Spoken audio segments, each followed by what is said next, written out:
The following podcast is sponsored by Structure Tech. Hi, I'm Reuben Saltzman with Structure Tech Home Inspections, and we are doing a special podcast episode today.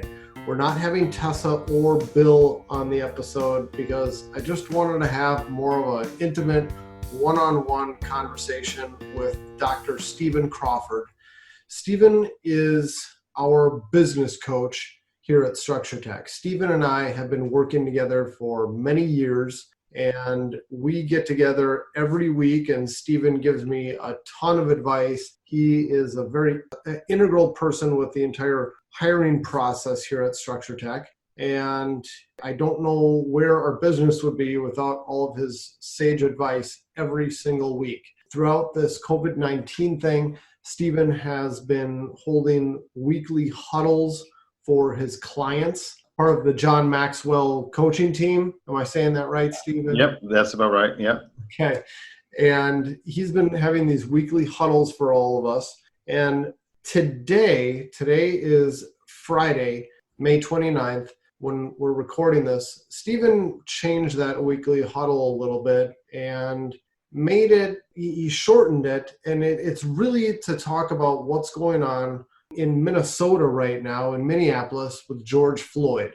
And Stephen, I felt like you had a really good message. I really appreciated your perspective on what you had to say. So I wanted to just have you on as an impromptu podcast guest to share your background and your thoughts and your insight, because I think it's powerful. No, I appreciate that. And just want to thank Reuben and the team at Structure Tech.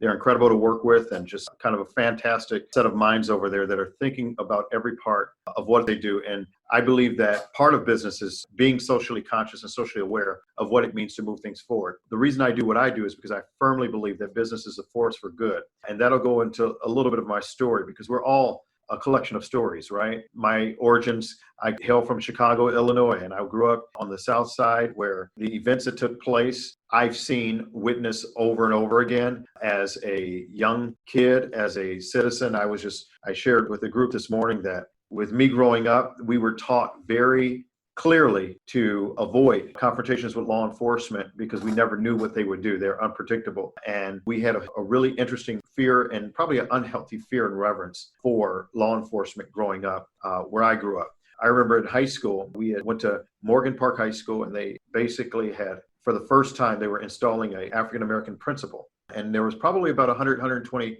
white students still at that school out of close to 2,500. And every few minutes, another one would pull the fire alarm in protest. And so we would all head outside, and, a kid in school, this is just time out of class. This is fun. So we get kids going to the basketball court. We get kids going to the tennis court and hanging out there. We got kids climbing on the trees and kind of sitting in the trees. And by the third, I think it was about the third period, it was about the fourth time we had been exited out of the building. We came out to an entire police force, as if we were the problem. And we knew who was the problem. It was widely reported amongst the students who was doing it and why they were doing it in protest. But for some reason, the white kids that were actually pulling the fire alarm weren't the target of the police. They were frustrated that they had to continue to keep coming out. So they began to kind of rough people up. And as they began to do that, the kids got agitated, and maybe they were using some abusive language, different things like that. But they start yanking kids out of the trees and arresting kids. And I'll never forget when they pulled down a young lady by the name of Carissa Parker. They pulled her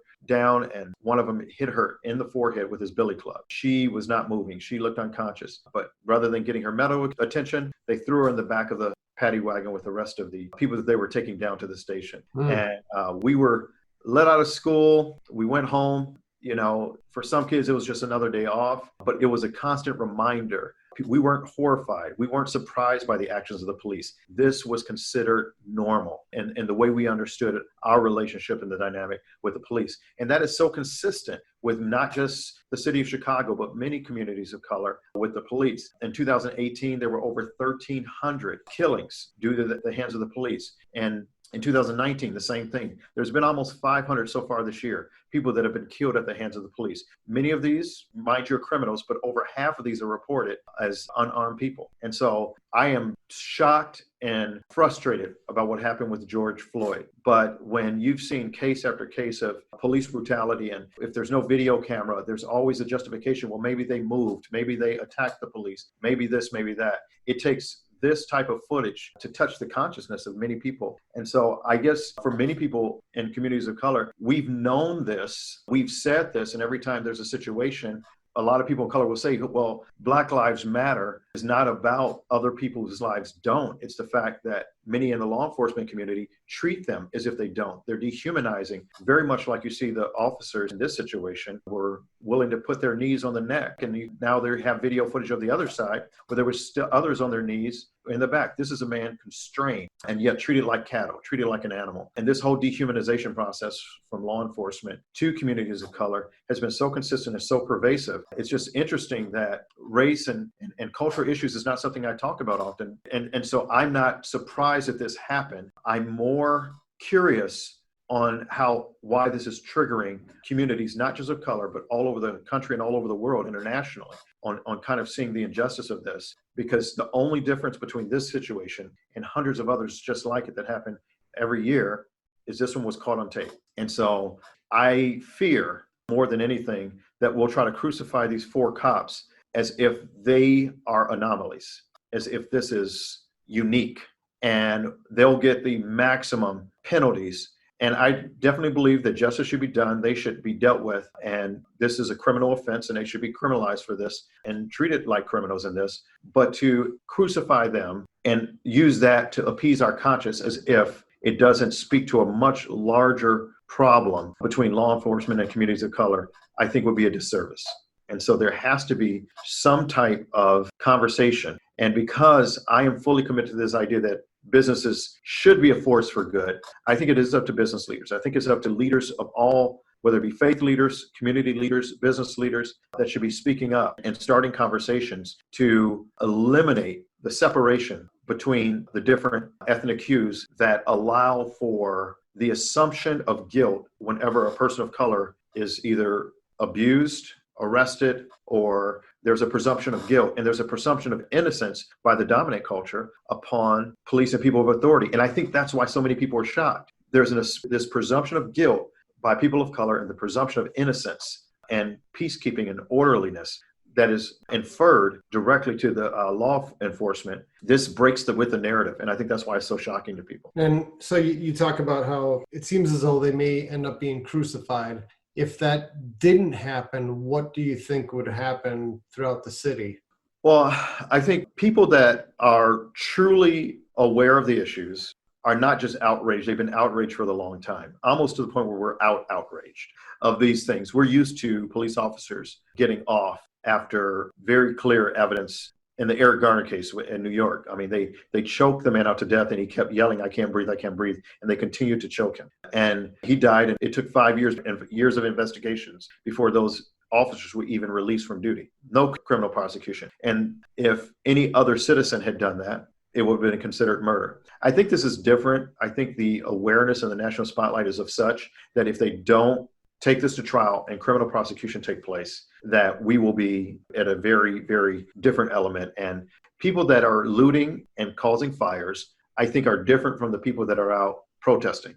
And the challenge with it is more protests will take place. And so when you see the city on fire, my church is right down in the area in the hot zone. So I'm fully aware as looking at the images, I know exactly where they are because I'm there all the time, every week, just about looking at what's going on down there. It's kind of a surreal experience. You know, I can't tell you how many times I've been to that Target. I've been to that Cub that have now been looted and pretty much destroyed. And it's interesting that in that context, in the hotbed of all of that activity, what we have opportunists that are jumping in to take advantage of the chaos due to the disruption in society, because the social consciousness is awakened within people to say something's not right here. Something doesn't make sense. This is probably the first time I've ever seen, and I have seen officers, and my brother is a Chicago police officer. So, I've seen tons of officers come out publicly to denounce, and we've never seen that in any other case before. So I think when you ask the question, what will happen? Well, if the police unions are breaking ranks and saying, no, this is not right. If commissioners all over the country are breaking ranks and saying, no, this is not right.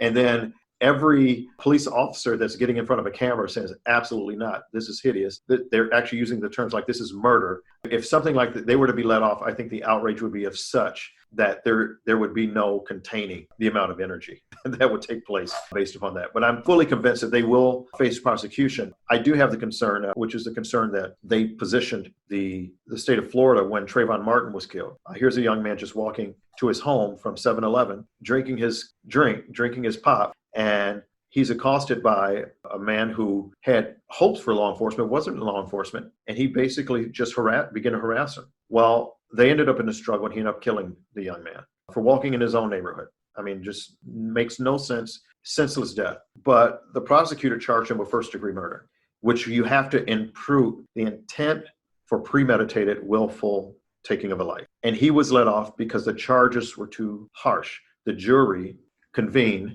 and said he didn't intend to kill him. And so I think they have to be extremely careful with how they charge these men, because if they charge them with first degree, you cannot proving the intent of a police officer premeditated and willfully took someone's life would be very difficult for a jury to convict. Yeah.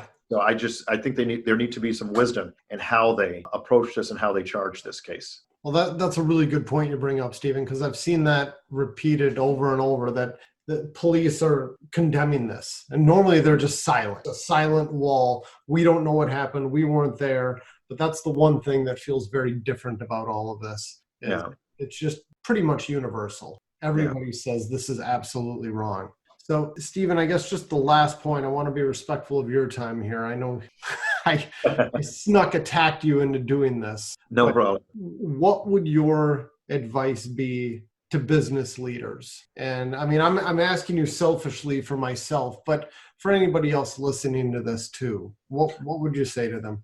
Well, I would say let's set a tone. And I shared this morning, there's a very famous, very popular speaker on the issues of on diversity that she goes to colleges and universities all over the place. And she asked the question, well, would any of the white people in here want to be able to live as a person and with the treatment and the perspective of being Black, would you want to trade? How many people would willfully trade to accept that for the rest of your life?